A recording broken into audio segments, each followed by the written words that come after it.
Una pregunta para ampliar la mirada. Diálogos entre disciplinas para descubrir el mundo. Con vos que estás ahí, en tu casa, en las aulas, con los y las docentes. Nuevas formas de conocer, otros modos de aprender. Seguimos educando.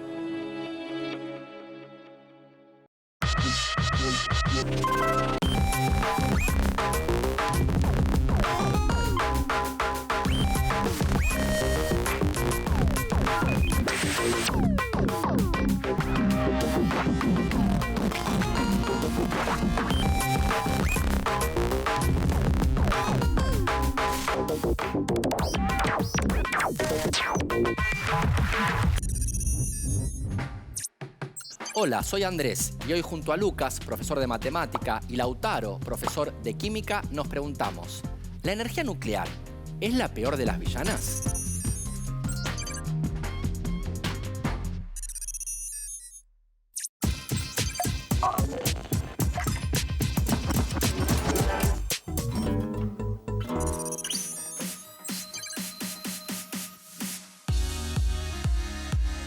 Es la energía que contienen los núcleos de los átomos. La energía nuclear creo que es tipo la energía que está como adentro del núcleo del átomo, tipo como que mantiene unido a los neutrones y protones que conforman el átomo, el núcleo del átomo. Sí, creo que es limpia porque no emite gases de efecto invernadero a la atmósfera. Sí, no genera ningún contenido de residuo ni contaminante. Sí, es mejor la nuclear ya que no contamina y la derivada de combustible genera lluvia ácida y otros contaminantes. Creo que sí, porque la energía de combustibles fósiles creo que libera, por ejemplo, dióxido de carbono, creo, que la energía nuclear.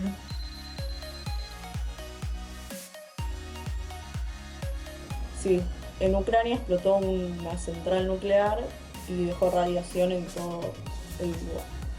En Chernobyl, si mal no recuerdo, fue el peor accidente nuclear de la historia. Como que explotó un reactor nuclear de una central de ahí y tipo explotó todo.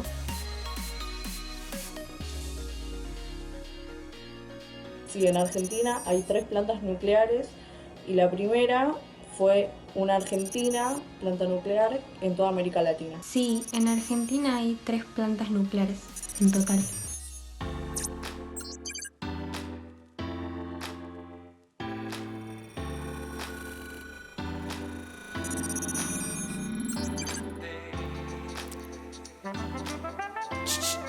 Andrés.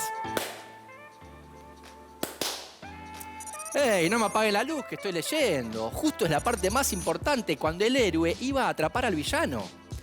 Ya que te gustan los superhéroes, entonces tenías que llamar a, no sé, el hombre eléctrico o Electric Man. Uno de esos para que te traiga energía eléctrica. Es buena esa. Él genera su propia energía, como un país, pero en una persona. Un país genera su propia energía de distintas formas. En la Argentina, el 61% es por combustibles fósiles, como el petróleo, el 33% por hidráulica de las centrales hidroeléctricas, un 5% es energía nuclear y apenas el 1% de energías como la solar o eólica. En el resto del mundo, las proporciones no son muy distintas. Claro, con esa cantidad de energía atómica que se produce, son muy pocas las chances de que una araña se vuelva radioactiva, te pique y tengas poderes arácnidos. Aunque, con la suerte que tengo yo, seguro me pica una babosa radioactiva y sería el peor superhéroe de la historia. Pero la energía nuclear sirve para muchas más cosas que esas. Está bien, seguro, pero si me vas a explicar eso, arranquemos por el principio. ¿Qué es la energía nuclear? La energía nuclear es la energía que se libera como consecuencia de la reacción que se produce cuando se dividen los núcleos atómicos pesados. También la conocemos como fisión nuclear. Como resultado de este proceso, se generan grandes cantidades de calor que son aprovechadas para producir vapor a presión, lo que permite obtener energía mecánica para poner en funcionamiento generadores de energía eléctrica. La energía nuclear tiene la ventaja de producir un bajo impacto ambiental, lo que convierte en una fuente sustentable, ya que produce ínfimas cantidades de gases que provocan el llamado efecto invernadero. Pero hay que usar uranio para producirla, ¿no? Así es, el uranio es uno de los combustibles que permiten que se lleve a cabo este proceso. Y es también el más utilizado en la mayoría de los reactores nucleares, por ser uno de los minerales más abundantes en la naturaleza. La energía nuclear no es solo el resultado de un proceso físico-químico, sino que constituye una de las formas de desarrollo científico-tecnológico más avanzadas, ya que además de producir energía eléctrica, contribuye con el avance de otras disciplinas y ciencias como la ingeniería, la metalurgia, la siderurgia, la mecánica y la medicina, entre otras, impactando favorablemente en el desarrollo de los sectores de salud, agrícola e industrial. Bueno, volvamos a lo importante, las arañas radiactivas que hacen superhéroes. Nada, mentira, quiero saber, ¿qué es la radioactividad? La radioactividad es un fenómeno que se produce de manera espontánea en núcleos de átomos inestables, emitiendo, mediante su desintegración en otro átomo, gran cantidad de energía en forma de radiaciones ionizantes. El ritmo de emisión y el tipo de energía de las radiaciones emitidas son característicos de cada elemento radiactivo. Las radiaciones ionizantes generadas en la desintegración radiactiva pueden ser de tres tipos. Alfa, que es un flujo de partículas positivas constituido por 2 protones y 2 neutrones. Beta, que es un flujo de electrones producido por la desintegración de los neutrones en núcleos radiactivos. Y gamma, es un flujo de ondas electromagnéticas de alta energía si proviene de la reestructuración del núcleo o de mucha energía si proviene de la reestructuración de capas profundas del átomo, que son los rayos X. Los rayos gamma, los que convierten en los cómics a los científicos en superhéroes. Eso mismo, ¿sabías que la penetración de la radiación alfa en la materia es muy baja y puede ser detenida por una simple hoja de papel? La radiación beta es más penetrante y se necesitan unos milímetros de espesor de aluminio o acrílico. Por el contrario, la radiación gamma es muy penetrante, por lo que son necesarios espesores importantes de plomo u hormigón para absorberla. La radiactividad no es nada nuevo. Existe desde que se formó la Tierra hace 4.500 millones de años. No se puede percibir por el olfato, el gusto, el tacto, el oído ni la vista. Solo en los últimos años se ha aprendido a detectarla, medirla y controlarla. Al contrario de lo que se cree, la radiación no solo la produce la industria o las armas nucleares. En realidad, un 87% de la dosis de radiación que recibimos proviene de fuentes naturales. La radiación está en todas partes, en los hogares, en el aire que se respira, en los alimentos que se ingieren, incluso el cuerpo es radioactivo. La propia Tierra es radiactiva por naturaleza y expone a los habitantes a la radiación proveniente de las rocas superficiales y los suelos. El resto de la radiación proviene de las actividades humanas. La fuente más conocida y amplia es la que se usa en medicina. Son muchísimos los beneficios que reporta el uso de la radiación en el diagnóstico y el tratamiento de enfermedades. Con ella se ha podido realizar exploraciones del cerebro y los huesos, tratar el cáncer y usar elementos radiactivos para dar seguimiento a hormonas y otros compuestos químicos de los organismos. Probablemente sea menos conocida la función que desempeña la radiación en la industria, la agricultura y la investigación. La inspección de soldaduras, la detección de grietas en metal forjado o fundido, el alumbrado de emergencia, las dataciones de fósiles y la preservación de alimentos son algunas de sus numerosas aplicaciones. En promedio, la industria nuclear representa menos del 0,1% de la radiación total que el hombre recibe. Cuando se viaja en avión, nos exponemos a recibir una radiación mayor, ya que hay menos protección contra los rayos cósmicos. Un pasajero o pasajera que viaje en avión a una altitud normal recibe en una hora una dosis de radiación 4 veces mayor que la que recibe de toda la industria nuclear en un año. Cierro esto y abro el programa preguntando, ¿la energía nuclear es la peor de las villanas energéticas?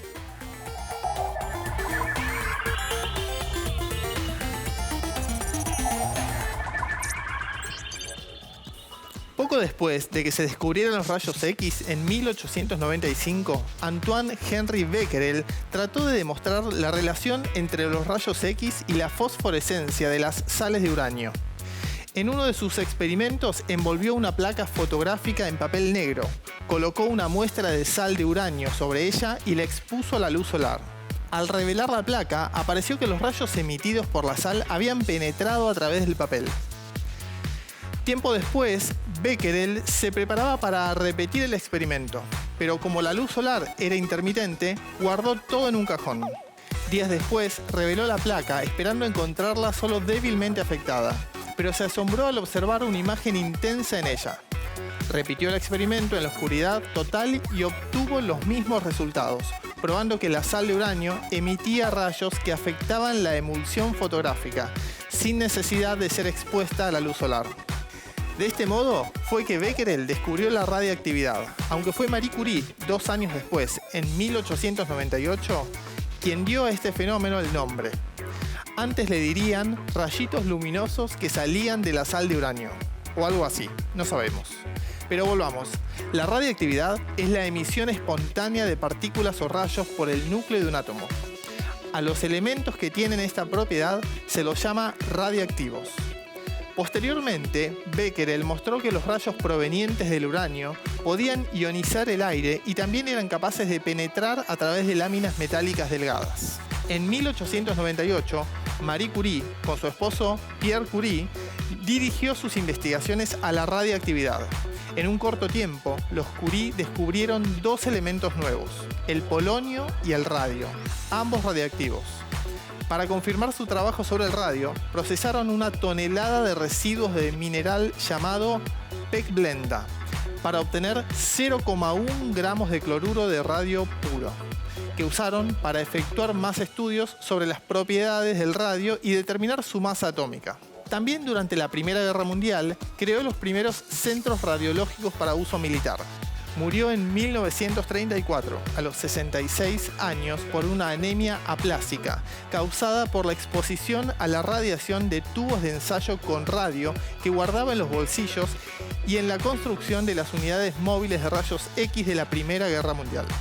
Ernest Rutherford, en 1899, comenzó a investigar la naturaleza de los rayos emitidos por el uranio. Encontró 2 tipos de rayos, a los que llamó rayos alfa y beta. Pronto se dio cuenta de que el uranio, al emitir estos rayos, se transformaba en otro elemento.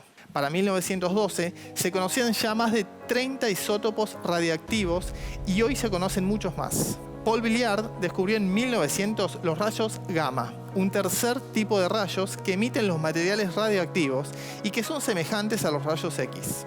De acuerdo con la descripción del átomo nuclear, Rutherford se atribuyó el fenómeno de la radioactividad a reacciones que se efectúan en los núcleos de los átomos. No pasaron muchos años hasta que ese descubrimiento siguiera adelante hasta la construcción de la primera bomba atómica que fue diseñada y patentada por Leo Szilard a comienzos de la década del 30.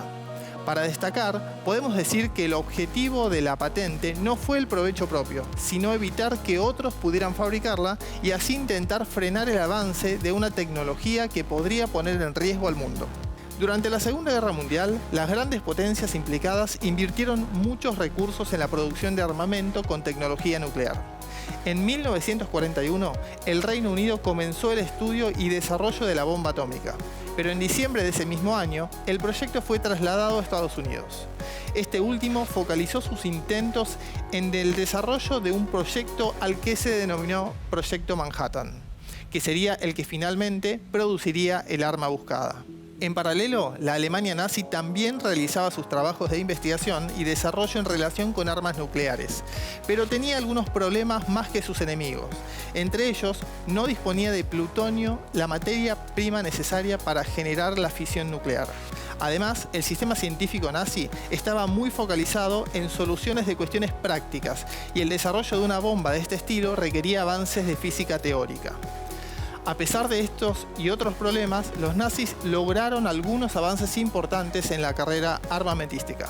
Para 1945, el foco de la Segunda Guerra Mundial había dejado de lado a Europa, en donde los nazis habían sido derrotados. Era el turno del Oriente. Japón y Estados Unidos estaban enfrentados por el dominio del Pacífico. El 6 de agosto de 1945, Estados Unidos lanza el primer ataque atómico sobre una población en la ciudad japonesa de Hiroshima. 3 días después, el 9 de agosto, se ataca la ciudad de Nagasaki. Los daños tuvieron una magnitud nunca antes vista. El feroz bombardeo sobre las ciudades japonesas por parte de Estados Unidos hizo que finalizara la Segunda Guerra Mundial luego de la rendición de Japón. Chernobyl fue el siguiente suceso con noticias importantes sobre la energía atómica, un problema que hoy no podría volver a suceder. Dejemos atrás igual la vida de los superhéroes. Vamos con las cosas más reales y no con poderes que te dan fuerza, poder o vida eterna. Bueno, pero igual, hablando de cosas reales, también podemos hablar de vidas que pueden ser eternas o efímeras. La de los átomos radiactivos, por ejemplo. A ver, contame, ¿cuál es la vida media de los elementos radiactivos? Cada átomo radiactivo se desintegra según la intensidad o rapidez específica constante, que se expresa en las llamadas unidades de vida media o semivida. La vida media es el tiempo necesario para que se desintegre la mitad de una determinada cantidad de un átomo radiactivo. Las semividas de los elementos alcanzan desde una fracción de segundo hasta miles de millones de años. Por ejemplo, el uranio 238 tiene una semivida de 4.500 millones de años.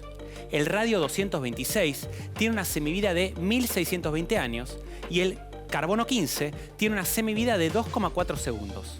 Como ejemplo, si hoy se tuviera 1 gramo de radio 226, al cabo de 1.620 años se tendrían 0,5 gramos de radio 226. Al final de otro periodo de 1.620 años, quedarían 0,25 gramos y así sucesivamente. Una reacción en cadena es una desintegración que causa otras y así sucesivamente. Esto se puede controlar y descontrolar. Cada 700 millones de años se desintegra la mitad de los núcleos de uranio 235 que hay en la naturaleza. Y cada 4.000 millones de años se desintegra la mitad de los núcleos de uranio 238. Esto es mucho tiempo. Es la edad total de nuestro planeta. Por eso todavía hay tanto uranio 238 disponible en los yacimientos. En cambio, hay menos abundancia de uranio 235, que es el más útil para las centrales porque se desintegra más fácilmente. ¿Y qué usos le da la humanidad a la radioactividad? Son muchos y variados. Por ejemplo, para desarrollar variedades de cultivos agrícolas y hortalizas de alto rendimiento, bien adaptadas y resistentes a enfermedades, induciendo mutaciones al alterar los genes con el empleo de radiación para erradicar o controlar las plagas de insectos, esterilizando grandes cantidades de hembras, método que se ha aplicado con éxito para erradicar el gusano barrenador del ganado. Mejorar el rendimiento reproductivo. Optimizar la nutrición y la salud de los animales empleando isótopos radiactivos en los alimentos. Y reducir las pérdidas posteriores a la cosecha mediante la eliminación de los brotes y la contaminación. Claramente cada uno ocuparía un libro entero o por lo menos un capítulo especial, dada la importancia que tiene. Sin embargo, la idea popular de que la radioactividad está allá lejos de cada ser humano y que está en manos de muy pocos países no es cierta. Las aplicaciones de la química nuclear son importantes en la medicina, la industria, las artes y la investigación. Su impacto amenaza y ensancha al mismo tiempo la vida del hombre y su futuro. Actualmente se desarrollan nuevas aplicaciones y nuevos radiofármacos con el fin de ampliar la gama de procedimientos, reducir las enfermedades transmitidas por alimentos y prolongar el periodo de conservación mediante la utilización de radiaciones y estudiar los medios para reducir la contaminación originada por los plaguicidas y productos agroquímicos. La generación de energía útil para la vida humana requiere diferentes mecanismos que permitan transformar energía de un tipo en otro. Por ejemplo, la energía potencial que tiene un río que baja por una pendiente puede hacer girar una turbina y así producir energía eléctrica. La energía atómica es energía que, como su propio nombre lo indica, proviene de las interacciones y reacciones de los átomos de algunas sustancias. ¿Cómo puede ser que se produzca tanta energía a partir de un poco de algún material como por ejemplo uranio? Uno de los secretos que hace a este tipo de energía tan rentable es también lo que es tan temido por todas las personas que se oponen a este tipo de tecnologías. La fisión nuclear es la división del núcleo de un átomo. Hasta ahí no parece que haya tantos problemas. Un átomo es algo demasiado chico como para causar algún problema, ¿o no? Este es un cuadrado ordinario. Oye, despacio, cerebrito. En realidad, el problema es la fisión nuclear en cadena. Esto podría describirse de manera muy simplificada así. 1. Imaginemos un material con núcleos atómicos inestables, es decir, que los átomos tienen tendencia a reaccionar de alguna forma. Esto es algo así como tener un cubito de hielo al sol. El cubito está bien, pero con el paso del tiempo se transformará en otra cosa. Eso quiere decir que un cubito de hielo a, por ejemplo, 25 grados no es estable. 2. El núcleo de un átomo se parte en dos y cada parte sale despedida. 3. Cada una de esas dos partes despedidas, al estar en un entorno con muchos otros átomos, golpea contra algún otro núcleo que también es inestable, por lo que rápidamente se parte en dos. 4. Cada una de las partes despedidas muy probablemente colisione con otros núcleos y así sucesivamente. Cada una de estas colisiones genera algo de calor y al fin y al cabo es un choque que libera energía de cada átomo roto. Desde la matemática este proceso puede modelizarse así. Simplifiquemos la situación asumiendo que se comienza con un átomo que se rompe. Ese átomo roto rompe dos más. Cada uno de los nuevos átomos rompe a dos más y así sucesivamente. Veamos bajo estas hipótesis si podemos calcular en cada paso cuántos átomos se están rompiendo. Comenzamos con un átomo que se rompe. Paso 1, 2 átomos nuevos. Paso 2, 4 átomos nuevos, es decir, que cada uno de los anteriores rompió a dos más. Paso 3, 8 átomos nuevos. Un momento, 2, 4, 8. Pensemos cómo podemos ir obteniendo esos números. El 4 es 2 por 2. Claro, porque cada nuevo átomo produjo dos nuevos a partir de la colisión. El 8 es 2 por 4. Eso es porque los 4 átomos del paso anterior golpearon el doble. Y así. Paso 4. 16 es igual a 8 por 2. Paso 5. 32 es igual a 16 por 2. Estoy empezando a ver una regularidad. 2, 4, 8, 16. Eso es lo mismo que 2 a la 1, 2 a la 2, 2 a la 3, 2 a la 4. Si no estoy pensando mal, en el paso, por ejemplo, 10, habrá 2 elevado a la 10 nuevos átomos producto de las fisiones. Es decir, 1024. Podemos encontrar una fórmula para sintetizar todas estas cuentas. C es igual a 2 elevado a la P. En esa fórmula, C es la cantidad de nuevos átomos que se produjeron en el paso P. Hasta acá no resulta demasiado evidente por qué sale tanta energía de procesos como estos. Las reacciones en cadena deben ser controladas, ya que si no pueden salirse de control. Veamos algunos datos, así armamos una tabla de valores. Y si seguimos aumentando P, los números empiezan a ser grandes. Vamos a realizar un gráfico cartesiano para ver si visualmente podemos hacernos una mejor idea. En las fisiones nucleares en cadena, cada paso se da de manera muy rápida. Recordemos que estamos trabajando con una situación hipotética muy simplificada. Lo que ocurre en una fisión nuclear real es bastante más complejo. Este ejemplo sirve para entender la parte exponencial del proceso. En una situación real, se dan muchos de estos pasos en muy cortos periodos de tiempo. La función exponencial crece dramáticamente si este proceso continúa. Sumemos algunos números algo más grandes a la tabla.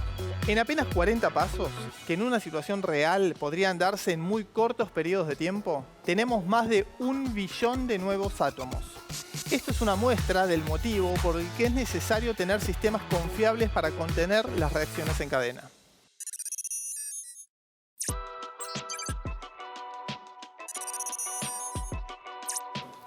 Tampoco se necesitan superpoderes para lograr entender el crecimiento exponencial, pero si les quedaron algunas dudas, les proponemos hacer un sencillo experimento y hacer crecer exponencialmente sus conocimientos.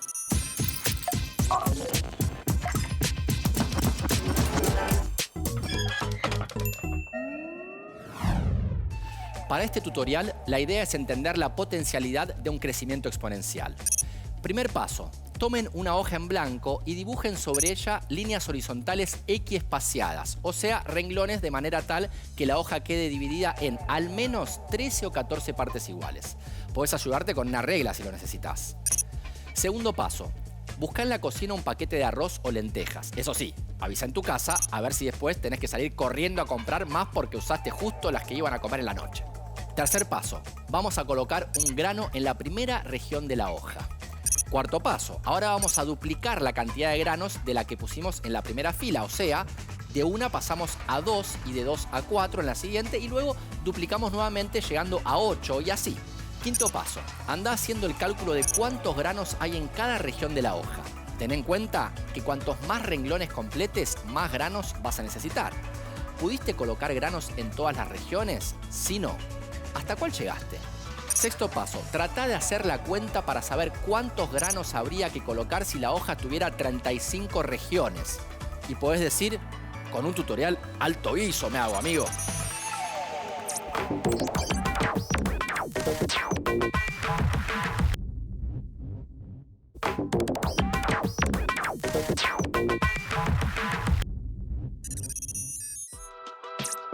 La Argentina fue el primer país latinoamericano en disponer de energía nuclear y la desarrolló por sus propios medios, con mínima ayuda internacional.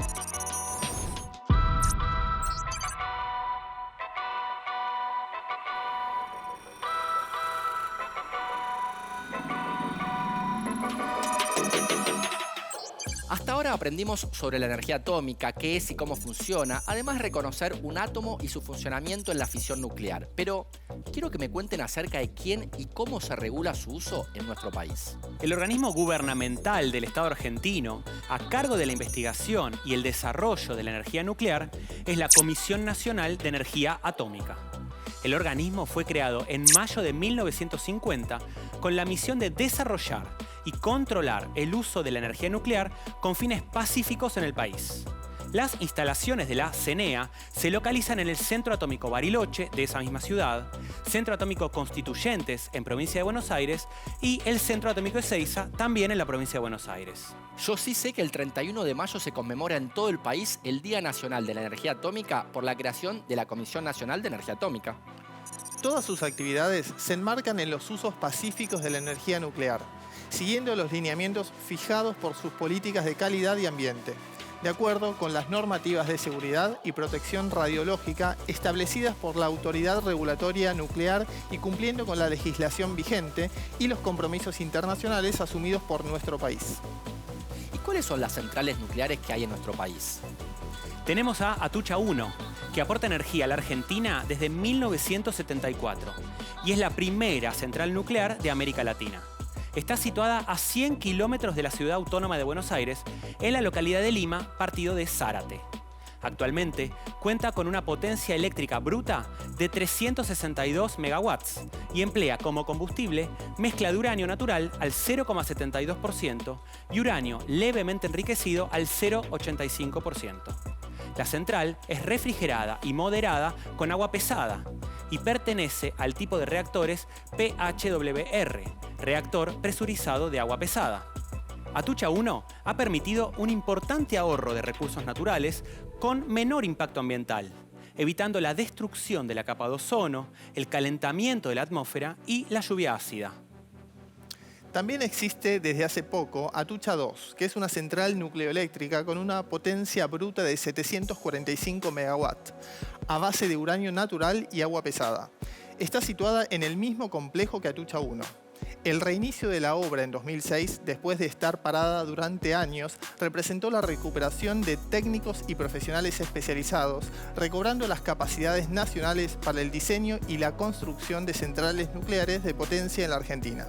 Desde el punto de vista del diseño y construcción, es una central moderna que cuenta con sistemas de seguridad actualizados, con el concepto de defensa en profundidad con barreras sucesivas, esfera de contención, separación física entre sistemas de seguridad y un programa de vigilancia en servicio. Y por último, está la central nuclear Embalse, que es, en orden cronológico, la segunda en construirse en nuestro país. Se encuentra situada en la costa sur del embalse del río Tercero, provincia de Córdoba, y pertenece al tipo de centrales de tubo de presión, que utiliza como combustible el uranio natural y su refrigerante y moderador es el agua pesada. La energía aportada por la central nuclear Embalse se entrega a la red nacional, es decir, al Sistema Argentino de Interconexión SADI. En promedio, a valores actuales de consumo per cápita, la central suministra la energía suficiente para cumplir con los requerimientos de 3 a 4 millones de personas. La energía generada llega al noroeste argentino, Cuyo, Centro, Gran Buenos Aires y el litoral. En 2007, como parte del Plan Nuclear Argentino, comenzaron los trabajos para la extensión de vida de Embalse. Verdadero. Falso. Verdadero.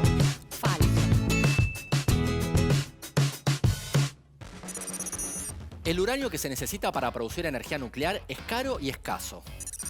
Es verdadero. ¿Verdadero?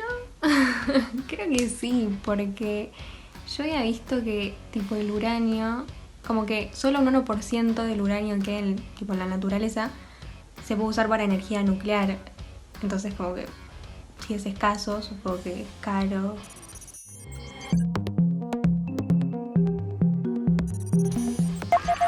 Falso.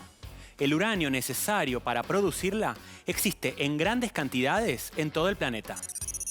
La radiación está en todos lados. Verdadero. Está la radiación electromagnética, que es la que nos rodea diariamente, básicamente, como la del celular, por ejemplo, que no es ionizante, como que no hace mal, sino es en grandes medidas, obviamente.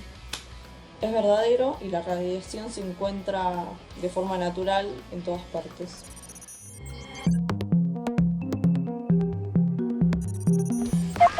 Verdadero. Al contrario de la creencia popular, la radiación no solo la producen la industria o las armas nucleares. Un 87% de la dosis de radiación que recibimos proviene de fuentes naturales. Está en todas partes. En los hogares, en el aire que se respira, en los alimentos que se ingieren, incluso en el cuerpo que es radioactivo. La propia Tierra es radiactiva por naturaleza y expone a los habitantes a la radiación proveniente de las rocas superficiales y los suelos. En Argentina no hay centrales nucleares. Falso. Hay 3 centrales nucleares en total en Argentina. Es falsa porque hay 3 centrales nucleares en Argentina.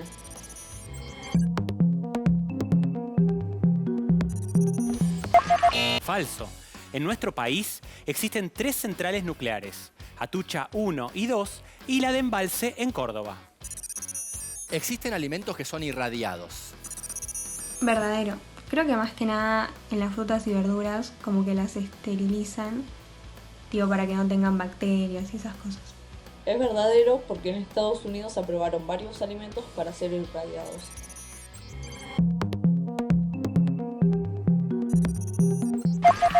Verdadero. La irradiación es una técnica que permite conservar alimentos en mejores condiciones por más tiempo al eliminar microorganismos que podrían ser nocivos para el ser humano. La primera bomba atómica fue lanzada en 1942 en la Segunda Guerra Mundial sobre Alemania. Es falsa porque la primera bomba atómica lanzada fue en 1945 en Hiroshima y Nagasaki. Falso. La primera bomba nuclear fue en 1945 en Nuevo México, Estados Unidos.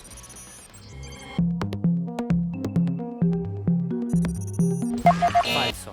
La primera bomba nuclear se lanzó sobre Hiroshima, Japón, el 6 de agosto de 1945. Días más tarde, otra fue lanzada sobre Nagasaki, también en la isla de Japón.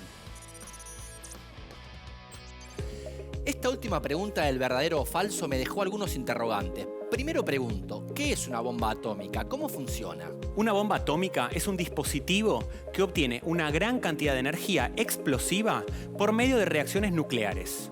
Su funcionamiento se basa en provocar una reacción nuclear en cadena sostenida. Se encuentra entre las denominadas armas de destrucción masiva y produce una distintiva nube con forma de hongo cuando es detonada a poca altitud sobre la superficie. Las primeras bombas atómicas fueron desarrolladas por Estados Unidos durante la Segunda Guerra Mundial en el contexto del Proyecto Manhattan, y es el único país que ha hecho uso de ellas en combate, por suerte. Su procedimiento se basa en la fisión nuclear de núcleos atómicos pesados en elementos más ligeros, mediante el bombardeo de neutrones que, al impactar en dicho material, provocan una reacción nuclear en cadena. Para que esto suceda, es necesario usar isótopos fisibles, como el uranio 235 o el plutonio 239. Claro, y es la experiencia de la bomba atómica lo que hace se asocie su energía a algo malo. Sin embargo, la tecnología nuclear tiene muchos usos, ¿no es verdad? Obviamente, la tecnología nuclear no solo genera energía nucleoeléctrica.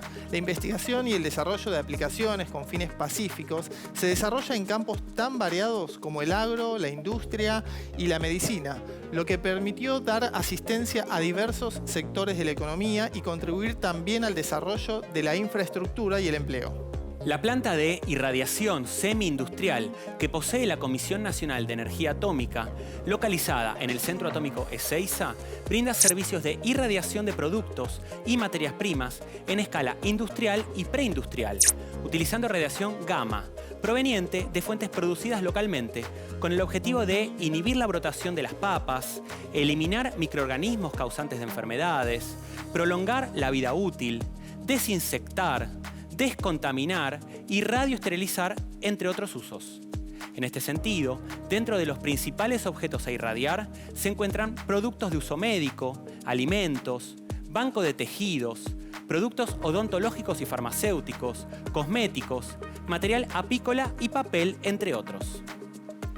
En lo referido a las aplicaciones agronómicas, se estudia la erosión hídrica y se realizan estudios con el objeto de adecuar la fertilización de los suelos al sistema de labranza, evitar la pérdida de materia orgánica y asegurar un uso eficiente de los fertilizantes, ya sea inorgánicos o abono. Y en vínculo con las aplicaciones pecuarias, trabaja en sanidad, nutrición y reproducción animal, aportando a la actividad apícola nacional soluciones para el control sanitario de enfermedades. Agricultura, medicina, farmacia, ¿algún otro uso? También se aplica un método de supresión o erradicación de plagas a partir de la esterilización con fuentes radiactivas, impidiendo de esta forma su proliferación, disminuyendo la población e impactando de manera directa y beneficiosa en los sectores frutihortícola y vitivinícola de nuestro país. De esta forma, vemos cómo la actividad nuclear posee amplios potenciales para darle soporte a actividades económicas diversas, con un amplio margen y espectro de aplicación en posibles áreas de interés teniendo en cuenta los perfiles productivos del país y dándole también asistencia a la industria.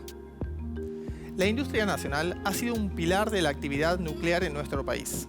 De esta forma, logró la articulación y vinculación con la industria metalmecánica local.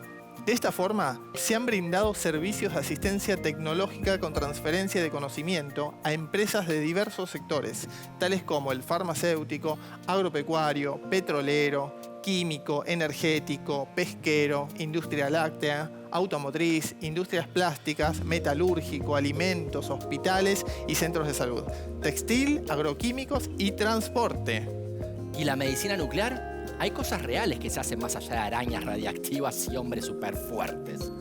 Como aporte a la mejora de la calidad de vida del conjunto de los argentinos, se desarrollan diferentes líneas de investigación y aplicación de técnicas nucleares en el diagnóstico y terapia de diversas enfermedades, principalmente oncológicas, que posicionan al país como un referente indiscutido en América Latina en materia de medicina nuclear y como uno de los principales productores mundiales de radioisótopos para uso médico.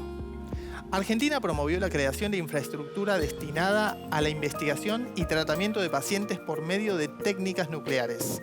Inauguró en 1958 en el Hospital de Clínicas José de San Martín de la Ciudad Autónoma de Buenos Aires el laboratorio de radioisótopos para estudios hematológicos que 4 años más tarde se transformó en el primer centro de medicina nuclear del país.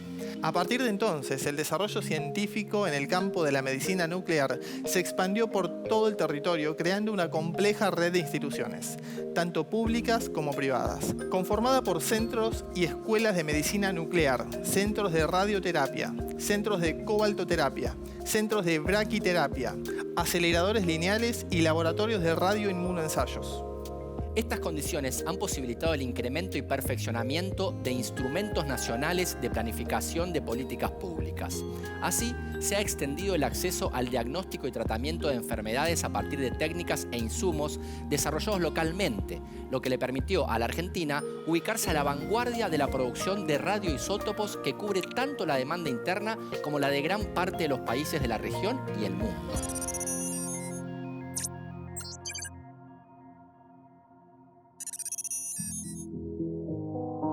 El principal uso de la energía nuclear es la producción de energía eléctrica y las centrales nucleares son las encargadas de generarla. Es en los reactores nucleares de las plantas nucleoeléctricas que se generan las reacciones de fisión nuclear. Con estas reacciones se obtiene energía térmica que se transformará en energía mecánica y posteriormente en energía eléctrica. Sin embargo, existen muchas otras aplicaciones en las que se usa la tecnología nuclear de una forma directa o indirecta.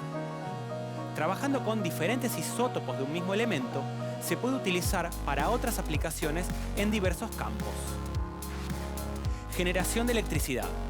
Las centrales nucleares son las instalaciones encargadas de la conversión de la energía nuclear contenida en los átomos de uranio en electricidad.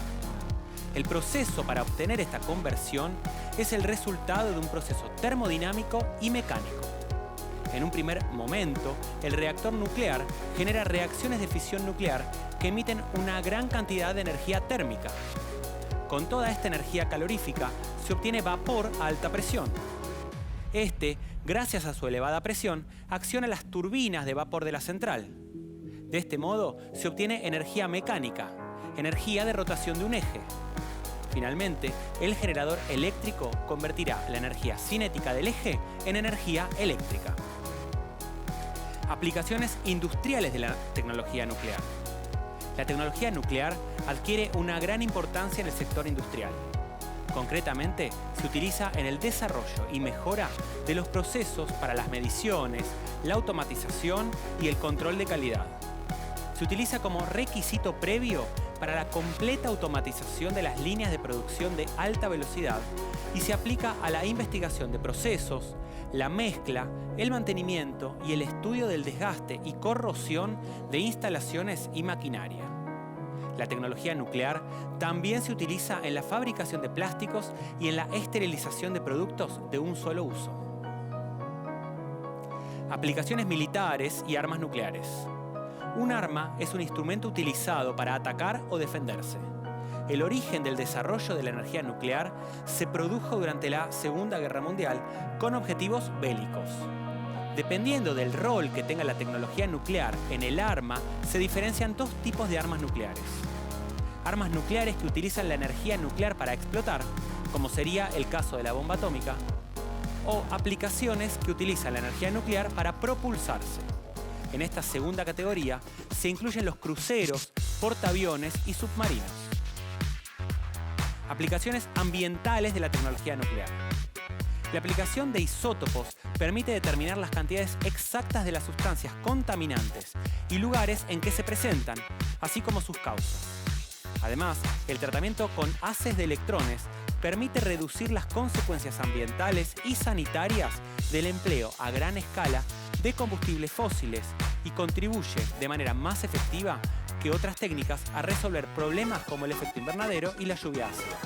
Otras aplicaciones de la tecnología nuclear, como la datación, que emplea las propiedades de fijación del carbono 14 a los huesos maderas o residuos orgánicos, determinando su edad cronológica y los usos en geofísica y geoquímica que aprovechan la existencia de materiales radiactivos naturales para la fijación de las fechas de los depósitos de rocas, carbón o petróleo.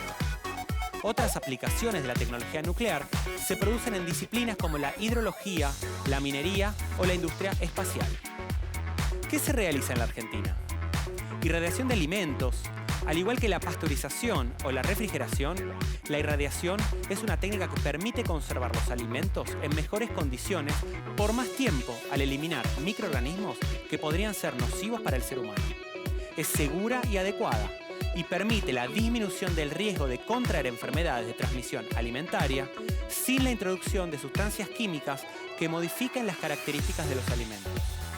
También aporta mejoras sustanciales para la prolongación de la vida útil de los alimentos, inhibiendo la brotación de los tubérculos, por ejemplo. Entre las aplicaciones posibles de la irradiación está la inactivación de las larvas de Trichinella spiralis, que pueden estar presentes en la carne de cerdo y provocar triquinosis. También es efectiva para combatir otros microorganismos patógenos, como el género Salmonella, las famosas lombrices solitarias transmitidas por cerdos o vacas, o los parásitos Anisakis en el pescado. También en nuestro país se realiza la esterilización y descontaminación con rayos gamma. Estas radiaciones pueden aplicarse en una gran variedad de productos, como por ejemplo dispositivos de uso médico, fármacos, tejidos para implantes, entre otros.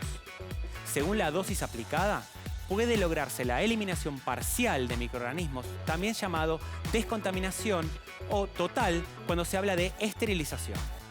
Este último se utiliza en productos de uso médico, de tejidos biológicos para implante, productos odontológicos, productos farmacéuticos, envases, entre otros. La descontaminación de alimentos en materias primas, fármacos, hierbas medicinales, cosméticos, entre otros. Además, se utiliza para la preservación de bienes culturales por irradiación. El uso de técnicas de irradiación permite la conservación y preservación por la erradicación del biodeterioro en materiales archivados, la consolidación y protección de maderas y piedras de artefactos porosos. En cuanto a la conservación, esta tecnología puede reemplazar a los compuestos químicos tóxicos utilizados tradicionalmente.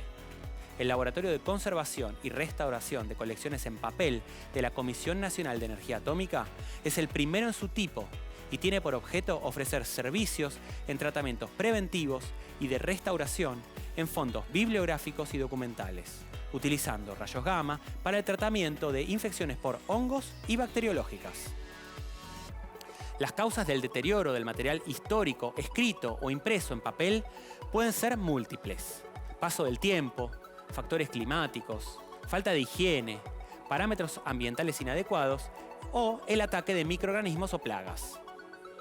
A través de la radioesterilización con rayos gamma se puede aprovechar su alto poder de penetración para tratar grandes volúmenes de material documental guardado en cajas en periodos cortos de tiempo sin que sean necesarias otras acciones anteriores o posteriores. La ventaja de este método es su seguridad, dado que la tarea la realiza un equipo formado por un grupo de profesionales de distintas áreas para cada caso particular y su aplicación garantiza la esterilidad del material sin que sufra alteraciones físicas, químicas o mecánicas que deterioren su funcionalidad y asegura la posibilidad de su uso normal. Técnica del insecto estéril. Algunos insectos que se convirtieron en plagas poseen un ciclo de reproducción particular. La hembra es fecundada solo por un macho. Esto permitió el desarrollo de un método de control de plagas cuyo fundamento es la irradiación de las larvas de estas especies, criadas en insectarios para este fin, para que los machos sean estériles. Esta técnica, denominada técnica del insecto estéril, se utiliza en nuestro país para el control de la mosca del Mediterráneo o mosca de la fruta, y actualmente se está investigando su implementación para el control del mosquito, transmisor de enfermedades como el dengue, Zika y fiebre chikungunya.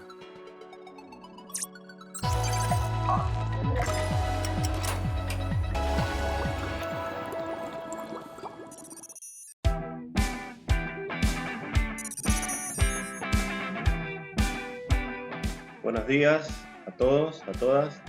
Mi nombre es Ezequiel Puente. Trabajo en el proyecto de extensión de vida de Atucha. Soy ingeniero mecánico y estoy trabajando desde hace aproximadamente 10 años.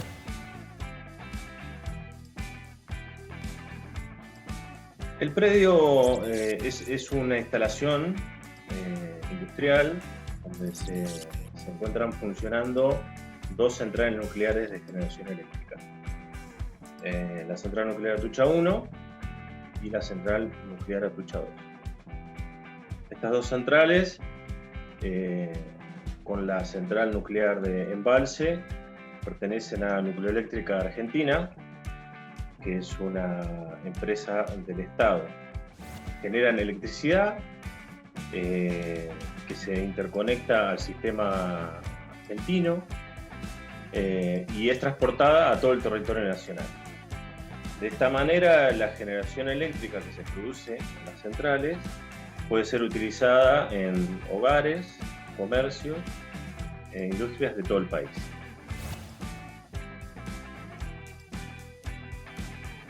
Según el informe de octubre de CAMESA, que es la compañía administradora del mercado mayorista eléctrico de nuestro país, la potencia instalada de todas las centrales nucleares de Nucleoeléctrica Argentina es de alrededor de 1.755 megawatts eléctricos.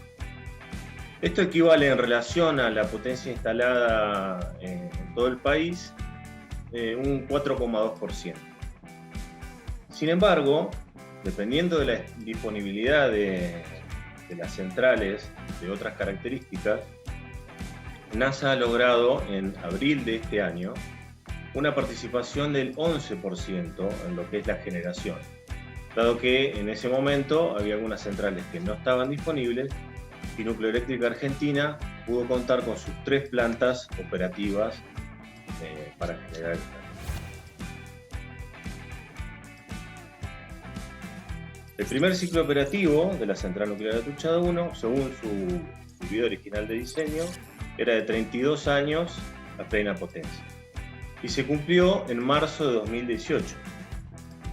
Actualmente ya se encuentra operando en su segundo ciclo operativo. Esto sucede de esta forma porque a Nucleoeléctrica Argentina el Estado le encomendó el proyecto para llevar adelante una operación a largo plazo, tal como se la conoce internacionalmente, y además porque fue autorizado por la Autoridad Regulatoria Nuclear, que es un ente del Estado que se encarga de controlar y autorizar la operación de las centrales nucleares emitiendo licencias operativas.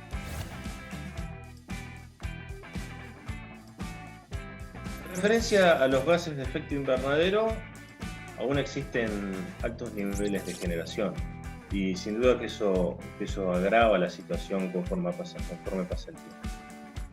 En consecuencia, el concepto moderno a nivel mundial para cubrir la demanda energética creciente promueve la generación nucleoeléctrica combinada con energías renovables, tales como la solar o la eólica.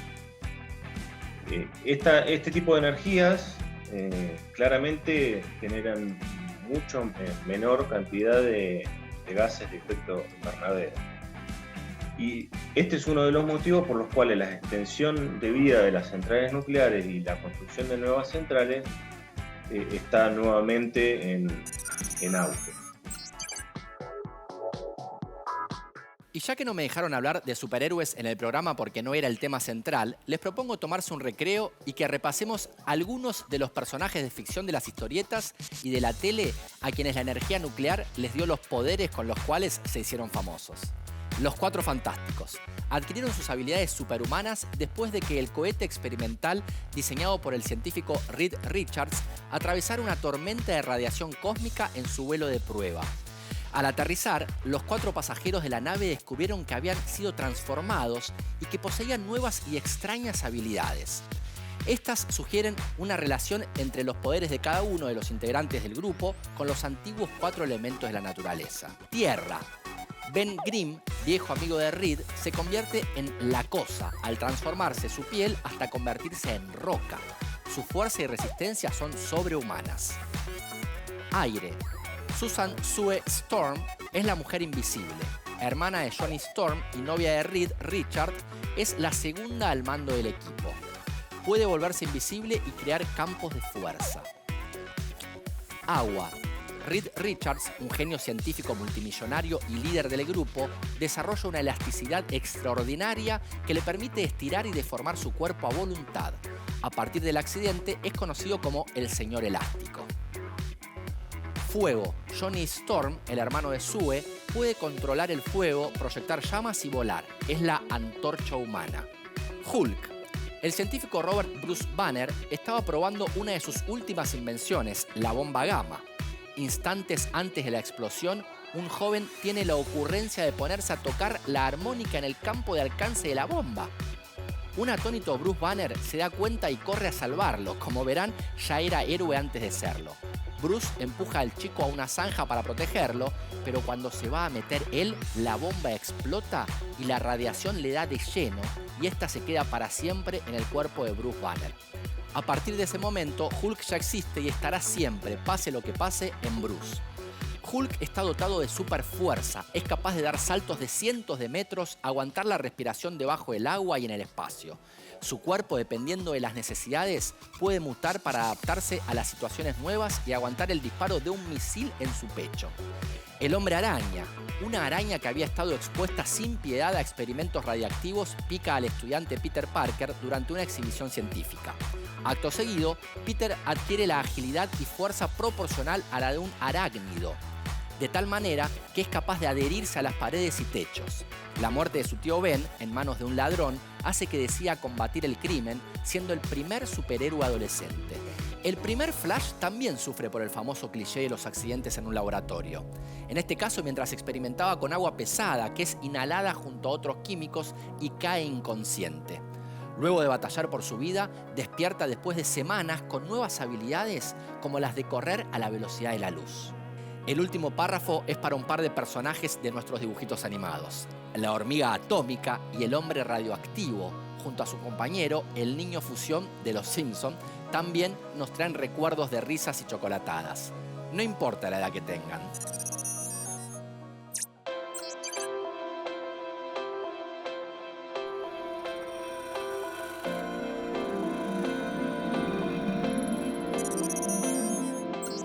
Comenzamos preguntándonos si la energía nuclear era la peor de las villanas de todas las energías y está claro que no, pero ¿qué otras conclusiones sacamos? Aclaremos algo. La radiactividad puede ser peligrosa en determinadas circunstancias y sus riesgos no deben tomarse a la ligera. Puede dañar las células del organismo y la exposición a altos niveles puede ser nociva e incluso fatal si se trata de manera inadecuada. Por eso lleva un largo proceso de investigación y descubrimientos abriéndose las puertas de la era nuclear. Y el crecimiento exponencial que se produce por la fisión nuclear hace que la generación de energías con estos procedimientos sea en ocasiones incontrolable. Esto fue aprovechado por la humanidad para la producción de armamentos nucleares. Una bomba nuclear es exactamente eso, una liberación inmensa de cantidades de energía de manera repentina. Pero más allá de eso, y que ya sabemos que los accidentes son muy difíciles de producir y que el uso de bombas nucleares no ocurre desde hace más de 75 años, podemos decir que sí hay muchos beneficios. Entre otras cosas, la energía nuclear se utiliza en diversos sectores como el farmacéutico, el automotriz, en hospitales y centros de salud, también en el agropecuario, el pesquero, el petrolero y sus industrias plásticas, el químico, además del metalúrgico para alimentos, textiles y agroquímicos, y también para el transporte. Hoy, las legislaciones de todos los países requieren que los alimentos irradiados estén rotulados como tales. En Argentina es obligatoria la leyenda Tratado con Energía Ionizante y el logotipo internacional Radura. En octubre de 2017 entró en vigencia la actualización del Código Alimentario Argentino que amplía a 8 las categorías de alimentos irradiados para consumo humano. Carnes, de vaca, pollo, cerdo y otras, pescados y mariscos, frutas y vegetales frescos, bulbos y tubérculos, cereales, legumbres, semillas y otros. Y entre los aportes de la irradiación pueden mencionarse tratamiento en envase final que libra el alimento de microorganismos patógenos sin introducir sustancias extrañas ni hacer que el producto pierda su calidad de fresco. Reduce o evita el empleo de fumigantes y conservadores químicos. Es una alternativa para la preservación de alimentos con componentes termosensibles. Mejora la calidad higiénico-sanitaria y prolonga el tiempo de comercialización de alimentos. A lo largo de este programa logramos comprender los usos y aplicaciones de la energía atómica y además analizar los problemas asociados a la mala utilización de la energía atómica, y las conclusiones son claras. Es una energía limpia con múltiples usos. No es una villana, y si lo fuera, hay varios héroes dispuestos a darle batalla. Y hablo de héroes de verdad, como los científicos. Hasta la próxima.